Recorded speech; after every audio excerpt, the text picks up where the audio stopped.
Good morning, and welcome to the 160th Landon Lecture on Public Affairs. The Landon Lectures began in 1996 by the late Governor Alf Landon and the late K-State President James McCain. The goal of the Landon Lectures is to bring the most prominent public figures to Kansas State University to discuss the pressing issues of the day. We are very pleased today to welcome Secretary of Agriculture Tom Vilsack to the Landon podium to join 159 predecessors in bringing their thoughts and opinions on important public issues. I'd like to introduce several key dignitaries with us in our audience today. And I ask that they please stand and please hold your applause until I recognize all these individuals. U.S. Senator Pat Roberts is here with his wife Frankie. Congresswoman Lynn Jenkins. Dale Rodman, Kansas Secretary of Agriculture. State Representatives Tom Phillips, Sidney Carlin, and Sharon Schwartz. And two members of the Board of Regents, President and CEO of the Regents, Andy Tompkins, and Regent Mildred Edwards. Folks, thank you very much for being with us today.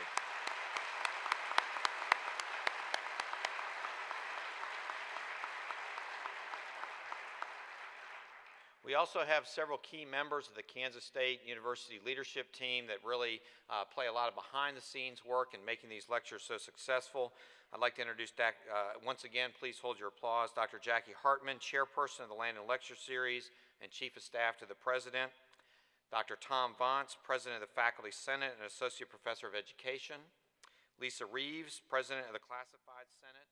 And Nate Spriggs, K-State Student Body President and Senior in Agricultural Economics. Thanks for being here and your support.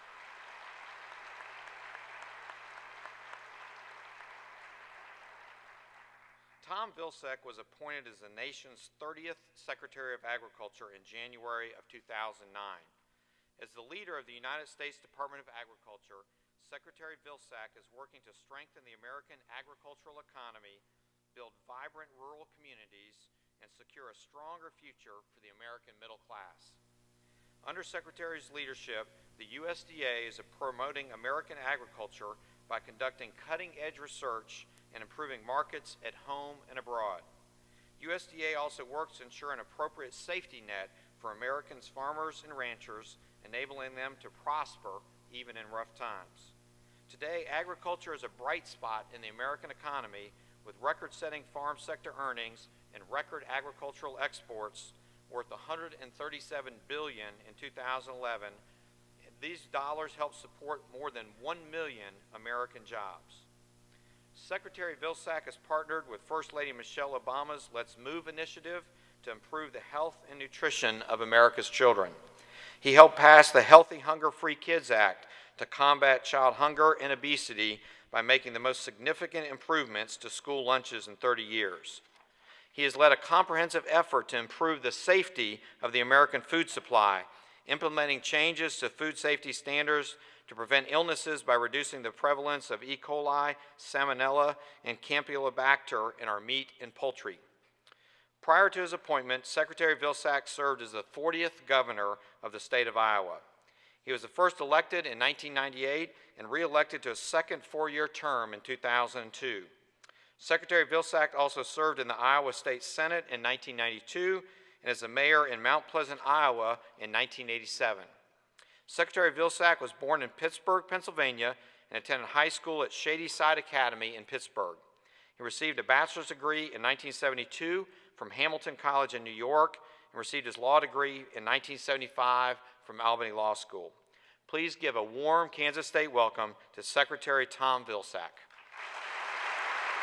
Thank you very much. Appreciate it. Thank you. Thank you very much. Thank you.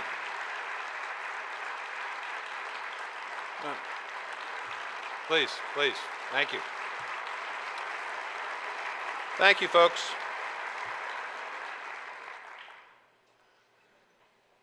It's always tough when someone stands up and gives you a nice warm welcome like that. Your first reaction is to walk off the stage and quit while you're ahead.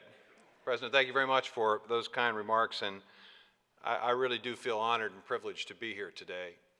There are a couple of folks I want to acknowledge. The President's done a nice job of acknowledging some of the elected officials here But I'd like to, if I might, just say a special word about, I think it's fair to say I can call him my friend Pat Roberts. You know, Senator Roberts is first and foremost passionate about this university and the work of this university and the opportunity that this university has to do truly great things for the nation. He is concerned, as I am, about the safety and security of our food supply, and he recognizes perhaps better than just about anybody in the Congress that there is always a concern and a threat to our food supply, and that we need adequate and modern facilities to ensure that we have a safe and abundant food supply. He is passionate about agriculture, and he's very proud of his heritage and proud of his state and very proud of his country. And he's also extraordinarily proud of his military service. He is a good man, and he is a man who understands that he was sent to Congress and to the Senate to work in a bipartisan way to try to solve the nation's problems. Candidly, I wish we had 100 like him and 435 like him in the House, and I think if we did, we'd be making a little more progress than we've been making. So, Senator, I appreciate being here today and appreciate your friendship.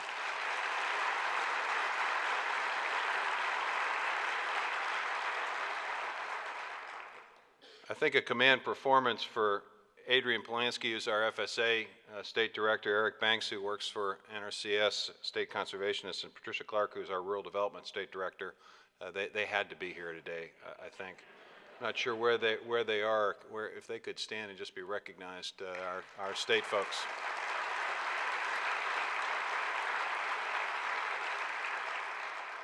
Well, this is a special day for me. I told my wife that I had been honored with this distinction, and I went on the web and took a look at some of the people who have given this lecture before, and I must say it's a bit intimidating to be on the same stage and in the same auditorium that former presidents and former Nobel Prize winners have been to talk to you about agriculture and the importance of it. But she sort of brought me down to earth, as she normally does, when she said, Alf Landon, she said, you know, my grandfather and grandmother we were a divided political family. My grandmother was a Republican and my grandfather was a Democrat. Grandmother was quite enthused about Alf Landon and kept talking about Alf Landon and kept turning on the radio to hear Alf Landon speak. At one point, Christy's grandfather got so mad that he basically said to his wife, he said, if I have to listen to Alf Landon speak one more time, I'm throwing that damn radio out the window. So here we are at the Landon Election Series. And today is personally an important day for me because 61 years ago, my parents came to a Catholic orphanage in Pittsburgh, and they decided to take me home with them. I was born in this orphanage, and my birth mother made the decision not to raise me. And as my parents explained it to me, it was sort of like shopping for the Thanksgiving turkey. They went to the orphanage and decided that they were going to look for the plumpest kid they could find on the theory that I would be healthy, and indeed brought me home. That was my first foray with food. Apparently I was well fed at the orphanage. I have a picture of myself my first day at home slathered in spinach, and I was a pretty hefty little fella. But I don't think my parents ever imagined in 100 years that I would be the Secretary of Agriculture for this country. They might have seen a future for me as a mayor as I was growing up and maybe as a state senator, but never in their furthest imagination the Secretary of Agriculture, because they, like many Americans, did not fully appreciate and understand agriculture. They had been, like many Americans, several generations removed from the farm, and they really didn't have an appreciation for what took place in the rural areas of my home state of Pennsylvania, or for that matter, the rural areas of the United States. And so today, I thought I would take this opportunity to rise, if you will, in defense of agriculture, and to speak candidly and passionately about the importance of agriculture to the rest of the country, and how underappreciated and under-recognized agriculture is in this country, and how it's going to be important, particularly for the students who are in this audience, to carry a message, a very positive, aggressive message about the contribution that agriculture makes to this nation every single day. And to put this in context, my staff gives me every day a series of synopsis of the media about agriculture. And I look through the clips and I kind of get a general sense of what people are talking about and saying on the topics of agriculture or things relating to USDA. And I ran across one the other day, and sometimes when I run across a blurb, I say I want to see the entire article. And it was from Yahoo. Now, when I was growing up, a Yahoo was somebody who was not real smart. Well, let me say that there was a Yahoo writing for Yahoo who went online and decided to pontificate about useless degrees. He felt, by virtue of his degree in theater, that he was able to list the useless degrees that are being issued today and awarded and earned by students today in American schools. And he had his top 10 list. And the number one useless degree from this individual's perspective was agriculture. And I will tell you, that is so far from the truth that it prompts me to talk about this issue today. And I'm going to give you 7 reasons why agriculture is not only not a useless degree, but it's an imperative degree. It's a fundamental degree. It is a significant degree, especially for this country at this time. Let me start with the obvious. America is a country that is food secure. Now, don't take that for granted. Don't take for granted the fact that American producers can produce enough for all of us to eat. 85% of all the food we consumed is produced here in the United States. The other 15% is because we like to have tangerines and avocados 12 months of the year instead of maybe 4 or 5 months out of the year. So we import stuff because we want choice, we want diversity. But the staples of life are produced by our producers, and an extraordinarily small number of producers. If you take the definition of farming that we use at USDA, it's a fairly broad, expansive definition. Anybody who produces more than $1,000 worth of produce and sells it is a farmer under our Ag Census definition. If you focus on the people who produce the bulk of what we consume, 85% of the 85%, it's 1/10 of 1% of our population. It's just 200,000 to 300,000 people. But since 1980, those folks have allowed agriculture to be the second most productive aspect of our economy, of our entire economy, the second most productive aspect.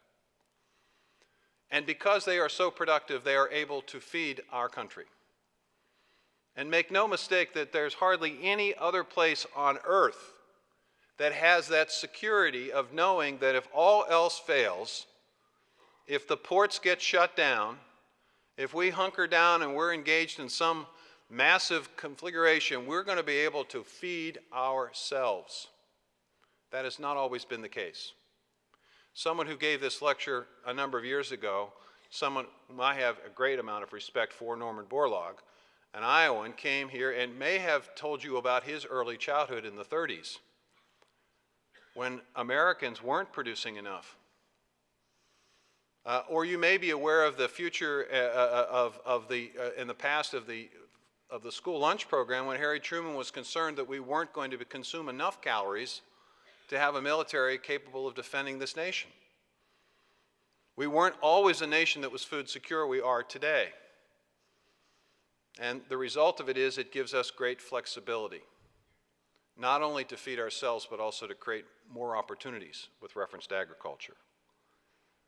So that in and of itself is a reason why people should be celebrating agriculture. In fact, we ought to put a representative sampling of American farmer on Mount Rushmore.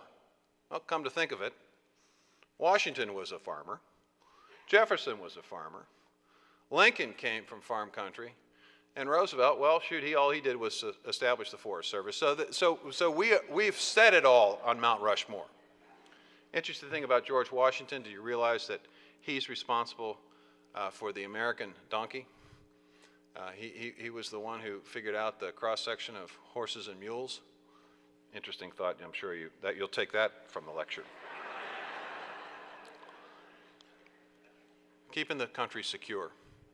And make no mistake about the fact that a country that's well-fed is a country that's at peace with itself. When you take a look at what's happening in other parts of the world, a lot of the discontent, a lot of the difficulties, a lot of the turmoil is a result of the fact that people are not fully well-fed in those countries. You want to talk about the Arab Spring, what was the start of it? It was that people were hungry. It's interesting to me that when we have discussions with North Korea about nuclear weapons, that the one thing that they desperately need from the rest of the world is food. And hopefully at some point in time that capacity of the rest of the world to provide food will encourage them to move away from a very dangerous path they're on. And that brings me to the second reason why agriculture is important. Keeping the country safe and secure and well-fed, that's in and of itself important, but what about the capacity of the United States to help feed the world and keep it safe? There are 925 million people in the world today that are malnourished. We expect and anticipate to see the world population grow from 7 billion to 8 billion to 9 billion in the lifetime of the people in this auditorium, and it might even reach 10 billion. We have to increase food productivity by 70% just to meet that demand. If we think there is difficulty in the world today over oil, imagine what the difficulties will be if we're fussing and fighting over food and water.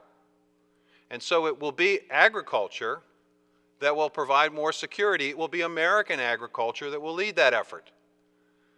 But there are several provisions to that, and one provision is that we continue to invest in research, because our extraordinary productivity that's occurred over the last 20, 30, 40 years is not just a result of us doing a slightly better job of farming. It's about the research that has allowed us to provide technologies, new seed technology, precision agriculture, new equipment that has led to an extraordinary explosion.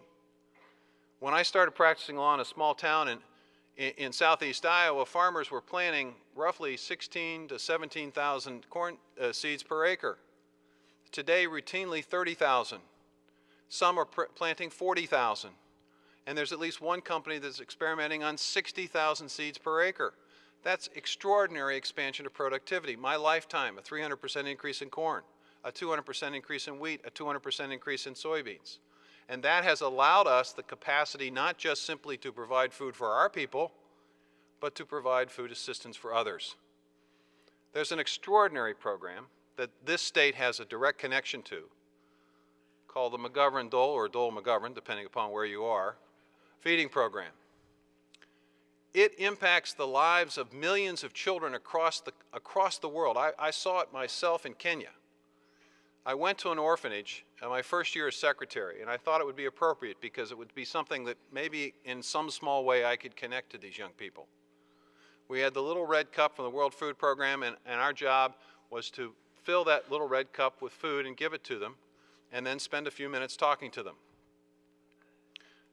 They had these food programs connected to the education program. And so I asked the question that I would have asked as a governor of a state when I went to a school: what do you like about school? What's your favorite subject? If I asked that question of an American student, they might, depending upon their grade level and depending upon how well they like school, that might be anything from math to science to recess. But these kids all had the same answer. What is it that you like about school? It's where I get fed. It's where I get fed. Now, when you establish programs like that, and the American moniker, the American flag, if you will, is attached to that program, and that youngster gets fed and gets educated because of that program, it is unlikely that youngster is going to grow up to dislike this country. It is more likely that this youngster is going to grow up to admire this country and want to have that same kind of opportunity in his country. So American agriculture has the capacity and the ability not just to feed our own, but to reach out and help others. We have the Feed the Future initiative at USDA and the State Department, where we're not just simply providing our excess, but we're also providing a transfer of knowledge and information so that these farmers in those countries can be more productive as well. They are not going to compete with us. We all are in this together if we're going to meet this extraordinary human challenge of feeding the world's population, and doing it at a time when there will be less land because of urban expansion globally, greater threats to water resources, and more extreme weather conditions. It's a challenge of a lifetime for the students who are here. It's the capacity to save the world. And it's American agriculture that is at the center of that. And it's at the center of making sure that we have a safer world, less prone to terrorism, because people who are hungry and people who are well educated have a future. They don't necessarily want to destroy, they want to build. So that's two pretty good reasons why American agriculture and agricultural degrees are pretty doggone important to this country. But what about exports? What about the economy of the country? That's pretty significant.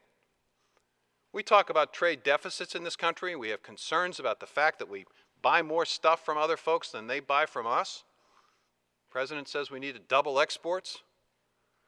Well, how about putting a spotlight on one aspect of the economy that's responsible for about 10% of all exports? That's agriculture. A record year last year, $137 billion of agricultural products that went all over the world. China and Canada and Mexico and Japan and Korea and the EU, our top customers. For 50 years, for 50 consecutive years, we've had a trade surplus in agriculture. That means we sell more than we buy. Last year it was a record, $37 billion. So that you understand the significance of that, just 5 years ago that surplus was under $5 billion. An extraordinary expansion of opportunity, and every $1 billion of ag sales, export sales, generates 8,400 jobs at home.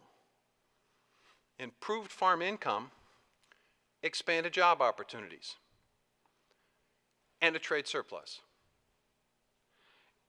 It's an extraordinary story. And as we look at how to rebuild and reshape the middle class in this country, the formula is pretty clear. Yes, we'll be a government that spends less.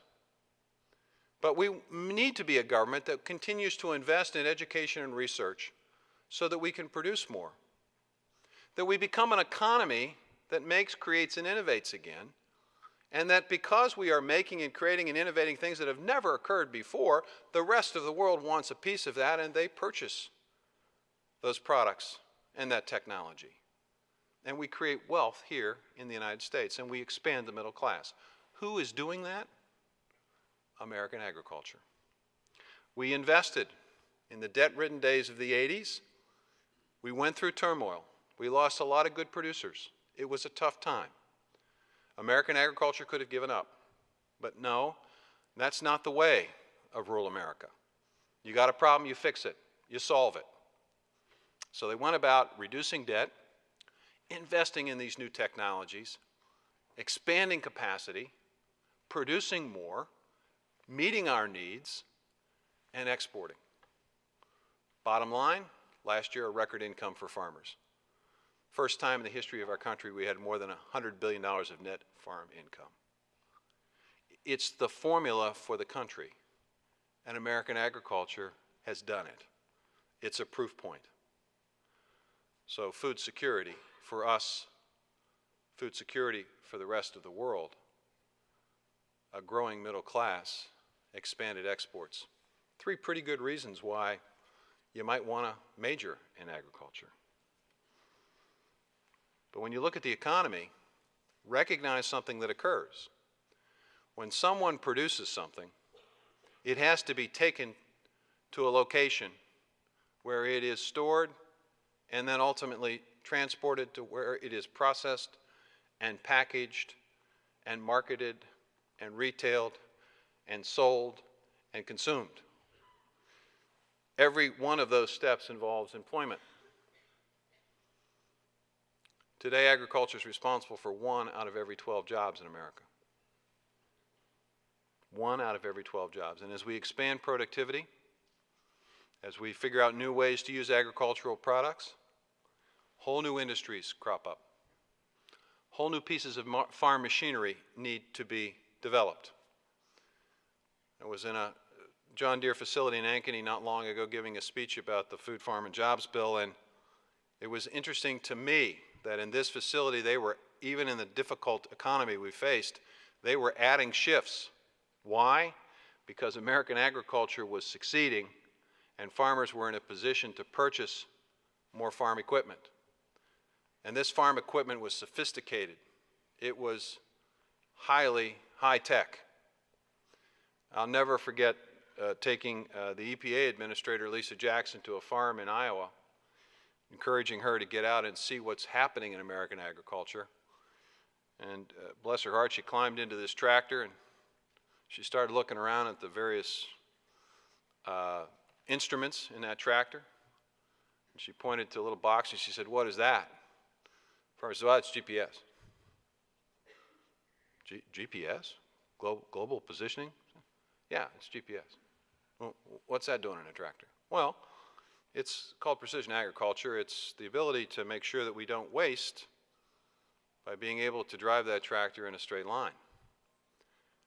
You get behind the wheel of a tractor and you drive it, and you may start at one end of the field and you may be anywhere from several feet to as much as 30 feet in a different spot at the other end of the field as you were when you began. But with GPS systems, the differential is 6 inches. A lot less wasted seed, chemicals, fertilizer, pesticides, better farm income, better for the environment. Didn't know that, she said. That sophisticated equipment is being made by folks in manufacturing facilities, and if you want to look at where the manufacturing jobs are being created, and you want to look at where the income and the unemployment rate is beginning to go down at a faster rate, it's interestingly enough in the heartland of the country. Why is that? Maybe part of it is the auto industry, but I think it's also equally a responsibility of American agriculture. So it's a job creator. So, 4 good reasons. How about energy? Think about this. Think about the fact that American agriculture is leading the way towards a more diversified energy future for this country, and one that creates job opportunities. Think about the fact that we today are now importing 45% of the oil from other countries. 3 years ago, we were at 62%. Now, why is that? Many reasons, but one reason is because we're continuing to use more of our rural areas to produce power in renewable ways, and we're continuing to expand the use of biofuels in this country. If you're a consumer and you're concerned about high gas prices, you just need to know a recent Iowa State study suggested that your gas prices would be somewhere between 80 cents and $1.30 higher if we hadn't had a biofuel industry in this country. So American farmers and producers, by producing the feedstocks for these new fuels, are helping you reduce your costs at the pump even as high as it is. Just think about paying 80 cents to $1.30 more for gas. Thank an American farmer for the fact that you're not doing that today, and that the future holds an opportunity for us to be even further less reliant on foreign sources of oil. Because we're figuring out how to use livestock waste and crop residue, woody biomass, perennial grasses, double cropping systems, ways in which we can expand dramatically the amount of fuel and energy we can produce in rural areas, and that in turn helps to create more employment opportunities and makes us energy secure. And it's the beginning of a brave new opportunity, a brave new world, in which virtually everything we need to run the economy can be bio and plant-based. There are 3,100 companies in America today that are producing something like a chemical, a polymer, a fabric, a fiber, from plant-based, crop residue-based, or livestock waste-based feedstocks. American agriculture is helping to have a rebirth of the chemical industry in this country. It's helping us to move away from petroleum-based plastics into more renewable resources, things that can be done here in the United States. Just imagine the enormous opportunity to redefine the economy of this country. on the capacity of American agriculture to produce. I was telling a group earlier that I had a tour of the Ohio State University bio-based operation, and they were showing me things that were just amazing. They showed me a dandelion, and they said, "This is the future of rubber." And I said, "Seriously?" I said, "That little creamy stuff in the stem of the dandelion, that can be used to produce rubber. We are doing that here. Imagine."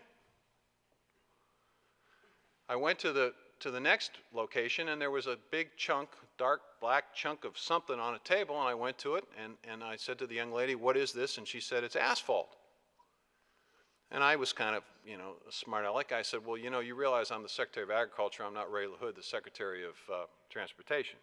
She said, she was kind of serious, young lady. She said, "Well, sir, yes, I know who you are.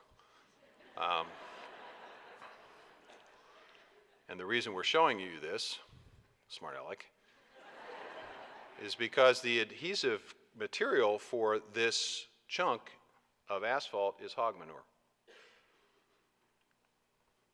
And then, to prove that she was just as much of a smart aleck as I was, she said, "We're testing this on the roads in Ohio. It's doing very well during the winter. The only problem is it makes tires squeal."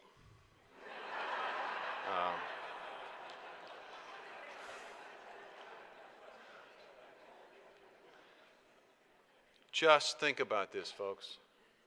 The capacity to use what has had little value or limited value now has unlimited potential. We used to be able to export chemicals in this country, but now, because we're such a user of chemicals, we have to import them, creating wealth and jobs somewhere else. We can do it now here in America. Why? Because of American agriculture, because of research in American agriculture. Food security, a safer world, greater export opportunities, job growth, energy security, a new economic paradigm for the country.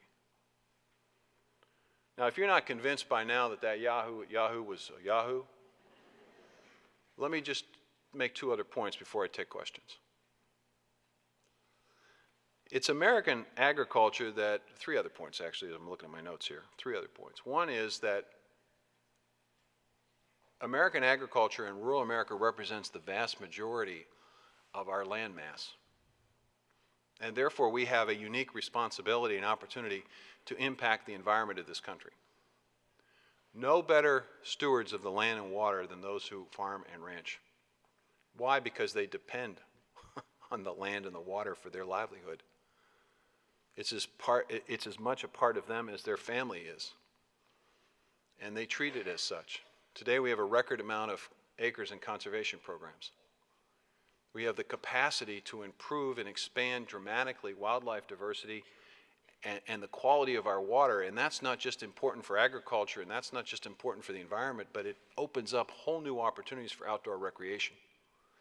And at least you think that's not a big deal? Outdoor recreation is a $730 billion part of our economy. Just go by a Bass Pro Shop and you'll know what I'm talking about.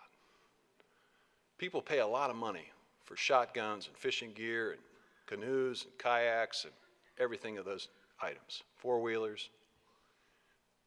If we can expand diversity of wildlife, if we can clean the waters of this country and we create new fishing and hunting and bird watching and hiking opportunities, we expand outdoor recreation. We expand another opportunity for reconnecting people with their rural roots. So the environment benefits from American agriculture.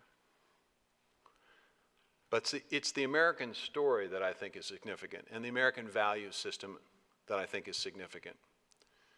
Just think about the fact that 35% of all the vegetables that are produced in this country, nearly 50% of all of the fruit, is at some point in time touched by hired labor. And that most of our food and livestock that's ultimately processed is touched and inspected and cut up and butchered by hired labor. And you know and I know that the substantial percentage of those folks who are doing that hard work are immigrants. Some of them are here because they followed the rules, and some of them are here because they did not. But they are doing what your family did at some point in time.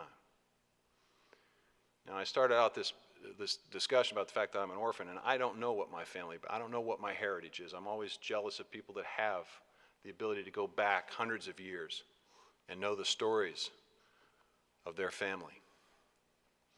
But I can tell you that if we interviewed every single person in this auditorium, you'd eventually get to someone from your family that immigrated to this country and probably didn't come in here with a lot of wealth and riches. Probably came here with the clothes on their back and a strong desire to experience America. That's the same thing that's happening in these farm fields today. These people work jobs that a lot of us wouldn't want to work. They work hard. They work in physically demanding jobs. They work in dangerous jobs. And why do they do it? They do it to take care of their family. They do it because they believe if they work hard and they save, their families will have a better life. Their children might be able to go to school, and maybe someday one of them might be able to go to Kansas State, get a college degree, and be somebody. That's the essence of the American dream, that before you can dream, you have to struggle. And immigrant populations remind us of that every generation. And it's American agriculture in many cases throughout our history that's been the entry point for those who struggle, for those who work hard, for those who save, for those who have a vision, a compelling vision that drives them through the fatigue of 10, 12, 14-hour days, that allows them to put up with the heat, the humidity, the extraordinary physically demanding work. They do it because they have that compelling vision of a better life for their family. Now, we've got a broken immigration system in this country, and we ought to have the guts to fix it. But understand that American agriculture is the gateway.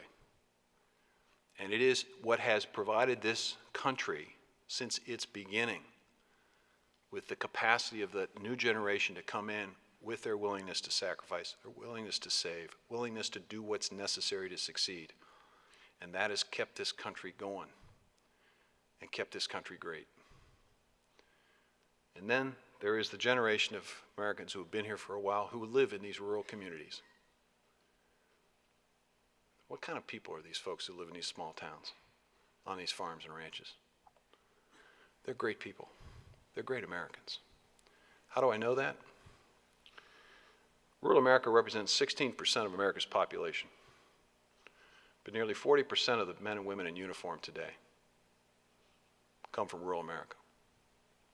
40% of those kids we're welcoming back from Iraq, 40% of those kids we hope come back from Afghanistan whole.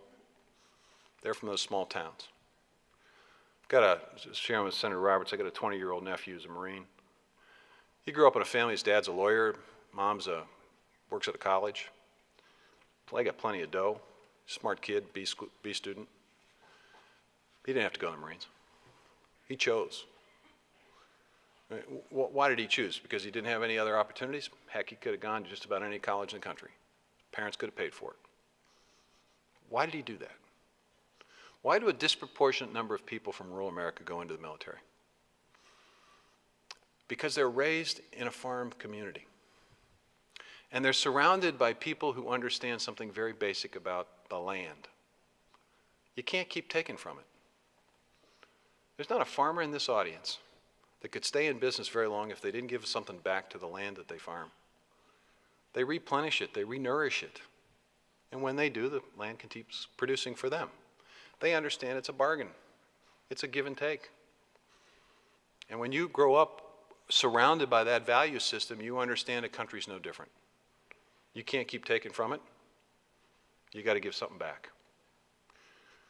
You know, as a governor, I had many great responsibilities, but probably the greatest responsibility and the greatest privilege was to be the Commander-in-Chief of National Guard troops. And unfortunately, in time of war, you have the difficult challenge of seeing people off to war and then welcoming them back, and that's an emotional event unlike any you'll ever experience. But there's also that sad reality that some of them do not come back. And your responsibility as a governor is to reach out to families and to express on behalf of a grateful citizenry the sacrifice the family has made. Let me finish with one story. Bruce Smith was a 20-year veteran of the National Guard, Iowa National Guard. Bruce lived in a small town called West Liberty. West Liberty, by the way, is about half Hispanic, half Caucasian. It's a processing plant there, turkey processing plant. And Bruce had a pretty decent job. He had a beautiful wife, 2 children. His country called him to Iraq. This would be his 3rd tour of duty. Bruce was that guy in the National Guard that all the young guys went to because he'd been around forever. So his job was he was a helicopter pilot. His job was to ferry troops from one part of Baghdad to another. I don't know if Senator Roberts, you've been to Baghdad during that period of time, and it may seem kind of strange that you have to actually helicopter people from one neighborhood to another, but it was so dangerous you couldn't drive. So he was ferrying a group one day, and his chopper was hit with a missile, handheld missile. And as I've been told by the Adjutant General from the radio discussion, he had a brief moment, and he had very limited capacity to maneuver that chopper as it was going down. And he had a choice between maneuvering in a way that probably could have increased his chances of survival and that of his co-pilot, but probably put the folks on board at greater risk, or vice versa, put himself at greater risk and maybe increase the chances of some of those people walking away. And he did what he's taught to do. He did what kids in rural America understand their responsibility. He put himself at risk. He died. His co-pilot died. 17 people lived. 17 people walked away from that crash. I had to talk to his wife. I can tell you, you give a lot of speeches, you give a lot of lectures, give a lot of talks when you're a politician. But you don't have the words. Nobody's ever written the words that will convey to somebody that you have any understanding or appreciation for what they must be going through since their life got turned around within a 24 to 48 hour period, and they were told that the husband they'd married and loved for 20 years was gone, never coming back. That you with a high school degree would now have to raise your 2 children on your own. So I talked to this wonderful woman and said, Olivia, I'm sorry, terribly sorry. I struggled. I started talking about thoughts and prayers, and I just couldn't find the words. And this wonderful woman interrupts me in the middle of it, and she says, Governor, she said, I appreciate your call. She said, I've got this figured out. Figured out? How could you possibly have it figured out? See, the way I have it figured, those 17 people who lived that day needed Bruce more in that split second than I will need him the rest of my life. And I realized then, as I realized many times as I travel around rural areas of the country, that I was in the presence of greatness. Bruce understood he had a responsibility and a duty to give back to his country and to put himself on the line. His wonderful spouse understood that she too had a responsibility and that sometimes countries call for greater sacrifice from some families than others. And that family was prepared to make that sacrifice because they were raised in an area of the country that understood that bargain, that responsibility, that two-way street that a country and its citizens have. And that's a result of agriculture and the value system within agriculture. So don't tell me that a degree in agriculture is useless. Don't tell me that we ought not to be appreciating and celebrating and acknowledging the extraordinary contribution of farm families around this country. Don't tell me it's just an afterthought. Don't tell me that it's not something that we ought not to appreciate and just cherish and nourish. And to the young people who are here, I leave you with a challenge. You have this unbelievable opportunity to reacquaint people in this country with the extraordinary work of American farmers, ranchers, and producers. You have this enormous, exciting, challenging future where you not just can reshape agriculture, not just gain acceptance of these great science breakthroughs that will allow us to feed the world and our own country, not just the capacity to make us less reliant on countries that don't like us for our energy, but you have the capacity to reshape the economy so that it's sustainable, environmentally friendly, creates jobs, and brings renewed faith and interest and hope and opportunity to rural parts of this country. And in doing so, you can keep that value system, that American struggle, and that American bargain that I just talked about alive. You have that power. Use it. Don't just simply focus on your small piece. Understand you are an ambassador for American agriculture and for all the good that it stands for. Don't be bashful. Don't be humble about this. You gotta tell folks. You gotta broadcast it. You gotta share it. Don't have the conversation be insular with just within agriculture. We got to talk to the other 98%. We got to tell them that the reason this country is strong, the reason this country is great, and the reason this country has an extraordinary future began, continues, and will always be because we have farm families. We are extraordinarily blessed, and you have a mission. Seize it. Thank you very much.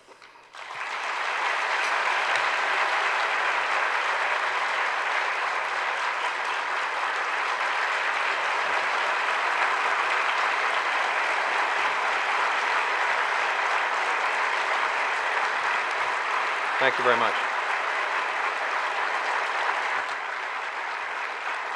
Thank you very much. Thank you. We have time for questions, and that your kind response makes me want to also leave the stage. But there are 2 microphones, and I would encourage one brave soul to come up to the microphone and start with, yep, we've got a brave soul right there. Fire away. Yes. Yes, I liked what you said about the environment and future planning for agriculture. I have a question for you. What is your opinion on Monsanto and GMO crops for the future of pollinators in the United States, such as bees and butterflies? Well, I believe strongly in the capacity of biotechnology to respond to the challenge of feeding an ever-increasing world population. And the reason I do is because it has allowed us to create extraordinary productivity gains and to do it in a way where we are hopefully developing science that will allow us to use less water, less pesticides, less chemicals over time.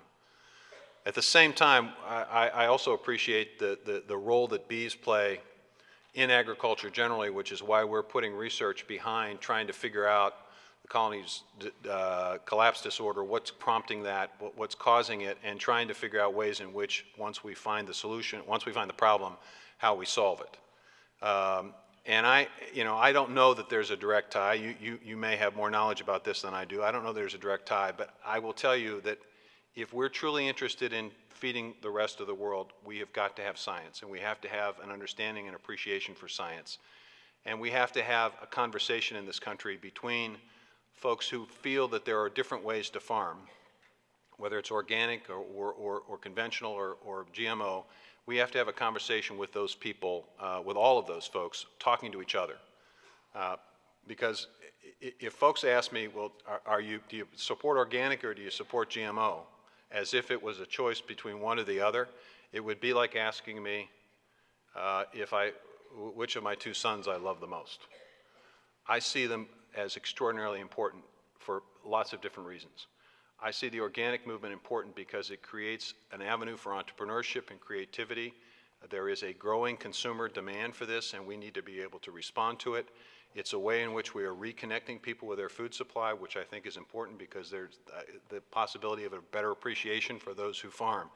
At the same time, the enormous challenge we face of producing enough bulk commodities to be able to feed this ever-increasing population, I mean, the challenges are enormous.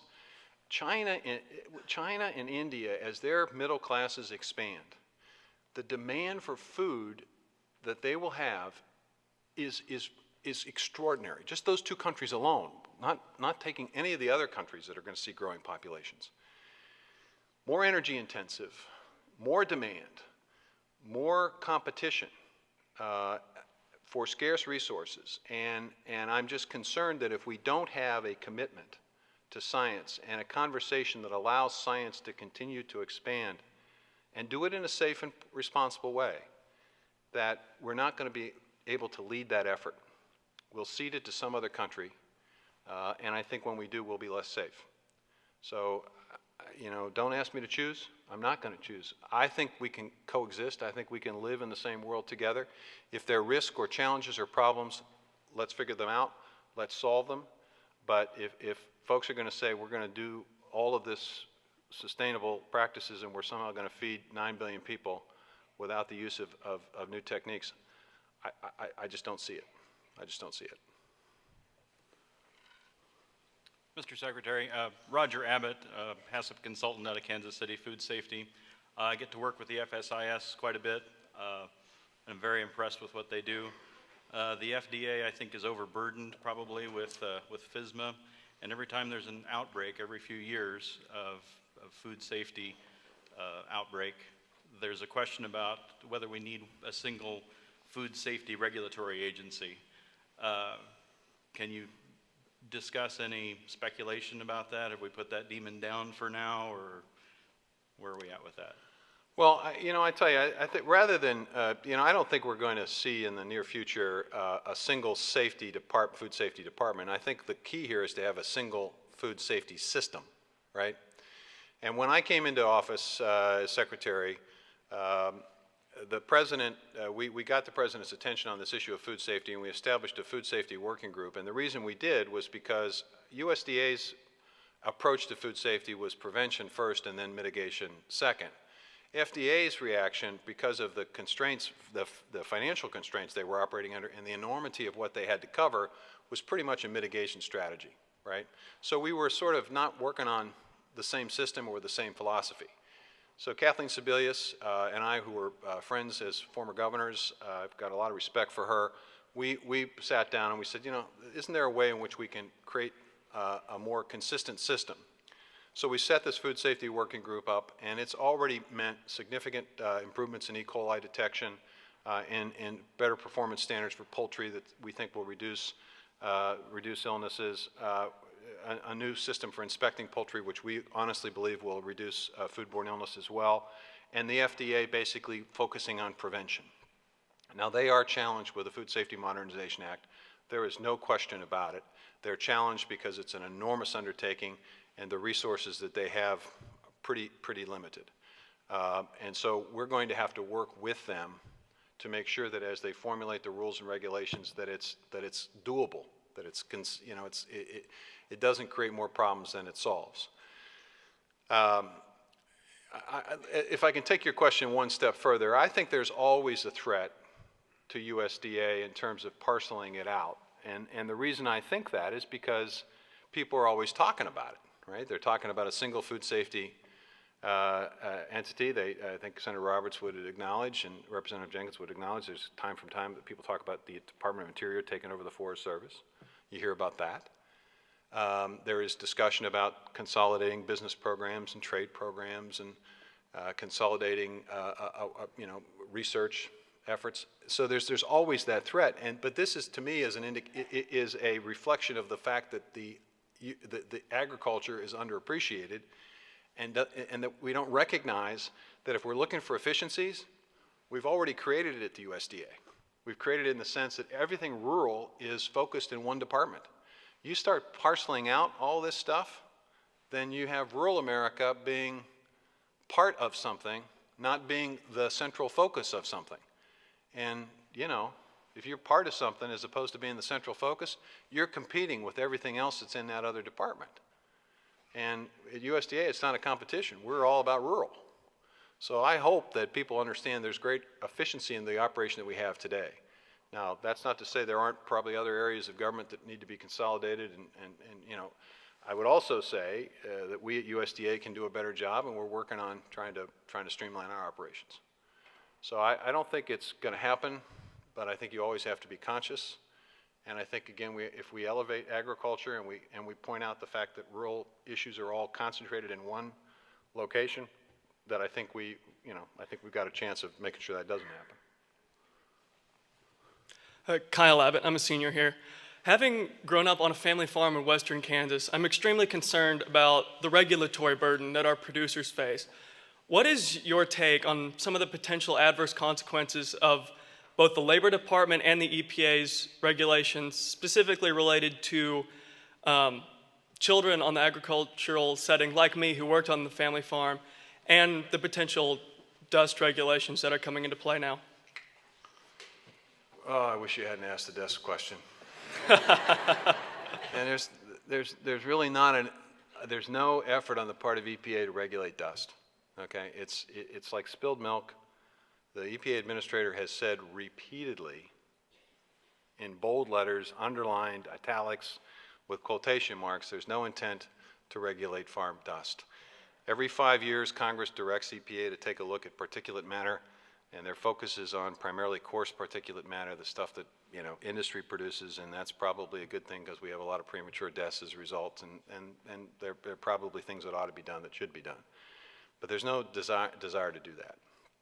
And so first and foremost to your question, it's really important for folks in the countryside to know precisely what's being proposed, okay, and not necessarily to allow folks to ramp it up to a point that it's not consistent with what's being proposed.